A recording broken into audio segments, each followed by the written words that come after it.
மதிப்பிற்குரிய எங்கள் குடும்பத்தில் ஒருவர்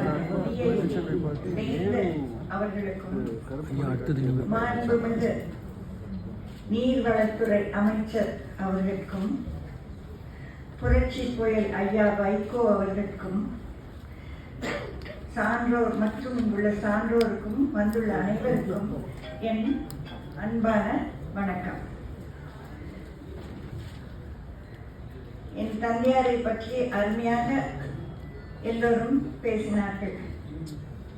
அவர் 100ஆண்டு விழாவை சிறப்புற நடத்தும் வேந்தருக்கும் தமிழ் இயக்கத்துக்கும் என் நன்றியை தெரிவித்துக் கொள்கிறேன்.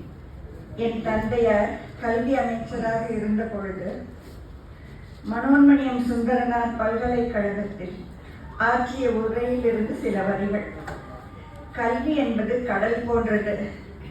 கல்வி அறிவின் வழிபட்டு கதிரவன் ஒளி கதிர் போல் பரவிக்கொண்டே இருப்பது என்று கூறுகிறார். அவர் மிகவும் விரும்பியது கல்வியின் பயனை சமுதாயத்தினுடைய ஒவ்வொரு பிரிவினரும் அங்கத்தினரும் பெற வேண்டும் என்பதே. கல்வி பணியை மிகச் சிறப்பாக நடத்தும் நமது வேந்தருக்கு நன்றி. என் மகன் டாக்டர் ஆனந்த், அவன் அமெரிக்காவில் இருக்கிறான்.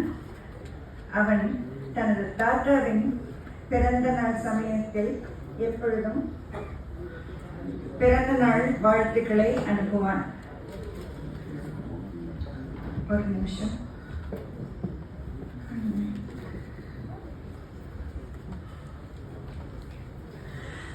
என் மகன் ஆனந்த் அமெரிக்காவில் பணிபுரிகிறான்.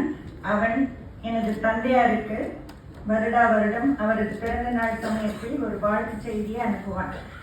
அவன் இந்த தடவை 100வது பிறந்த நாள் அப்பாவின் பிறந்த நாள் 100ஆண்டு விழாவிற்கு அவன் அனுப்பியுள்ள செய்தி: முதலில் நான் மனிதன், பிறப்பின் பெருமையும் பொறுப்பும் உணர்ந்திட, மனிதத்தின் முடிவிலா அன்பை நினைத்திட, ஒன்றிணைந்து அறவழி நடந்திட அன்பான அழைப்பு.